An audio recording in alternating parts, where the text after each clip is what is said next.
Alors c'est un couple de clodos, bien imbibés comme on les aime. Et puis la nana s'approche du monsieur et puis il lui met la main dans le pantalon. Oh là. Tiens, mais tu bandes? Non, qui dit l'autre, je chie. C'est pas possible. Pardon Jean-Baptiste, vous êtes choqué. Vous avez choqué Jean-Marie qui est à ma droite. Qui est mal à l'aise. Il est mal à l'aise, je le vois dans ses yeux. Ça, je suis pas sûr de celle-là.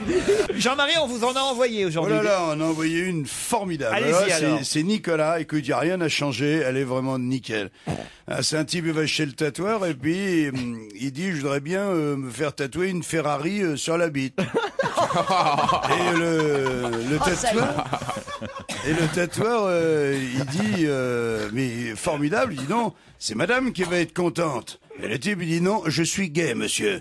Alors le tatoueur, il réfléchit, il dit, et si je vous tatouais un joli petit tracteur sur les couilles? Le mec, il dit un tracteur sur les couilles, pourquoi faire? Et le tatoueur, il répond, bah, il dit, faudra bien sortir la Ferrari quand elle sera dans la merde.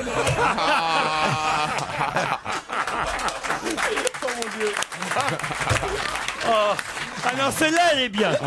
Elle est tellement bien que t'as pas osé la raconter toi-même.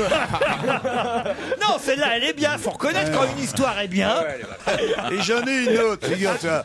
C'est un pilote, un copilote et l'hôtesse d'un avion, un avion qui se crache, et ils sont les trois seuls rescapés, ils arrivent sur une île déserte. Alors, au bout d'un moment, la vie s'organise un petit peu, bon, tout le monde est un peu demandeur d'avoir un petit peu une vie un peu sexuelle, et l'hôtesse, elle dit, bon ben, écoutez les gars, c'est simple, on va faire un jour l'un, et puis un jour l'autre. Voilà, ça marche comme ça pendant 2 ans. Et au bout de 2 ans, la pauvre, elle meurt. Ils sont en larmes les deux, ils disent bon, je dis bon bah faut que la vie quand même continue. De toute façon, je dis qu'est-ce qu'on va faire? Bah elle dit écoute, on va faire un coup toi, un coup moi. Et hop, et la vie reprend comme ça. Et au bout d'1 an, il y en a un, il est en larmes sur la plage. Il dit qu'est-ce qui se passe Raymond? Il y a un problème. Il dit non mais là, il dit je peux plus. Il dit quoi? Tu peux plus quoi? Il dit non, je te jure, faut qu'on l'enterre. Oh. Il y en a une autre que je vous avais fait passer qui était pas mal. Ah bah oui, je la connaissais, j'aurais pas osé la raconter. C'est un mec, tout simplement, sa femme, c'est un paysan, sa femme, elle a 90 ans. Non mais autant les faire toutes d'un coup. Ouais.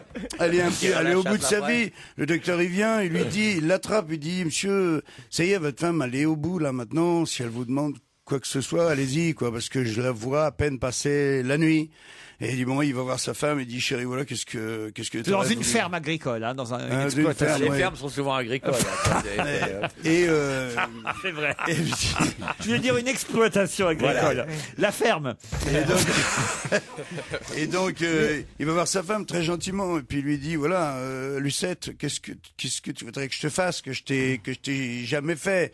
Hein, le Toubib y avait bien dit n'importe quoi, de toute façon c'est la fin, ça changera plus rien. Elle dit bah écoute, j'aurais voulu que tu me sodomises, voilà, tu l'as jamais fait et j'aurais voulu que tu le fasses. Et l'autre, le paysan, le pauvre, il trouve un vieux Viagra dans la table de nuit, il prend, il s'astique un peu, il essaye de se mettre en forme, il grimpe sur sa pauvre femme, il fait 1h20 et bat son record et tout, et puis voilà, et puis il va dormir et le lendemain il entend dans la cour de la ferme. Sa femme, elle est levée. Et elle court, elle galope, elle va donner à manger aux poules et tout. Il regarde dans la cour. Il croit pas, elle reconnaît pas sa femme, elle court. Et là, il descend dans la cuisine, sa femme le retrouve et il est en larmes. Et elle lui dit, mais chérie, qu'est-ce qui se passe? Pourquoi tu pleures? Il dit, quand je pense que j'aurais pu sauver papa.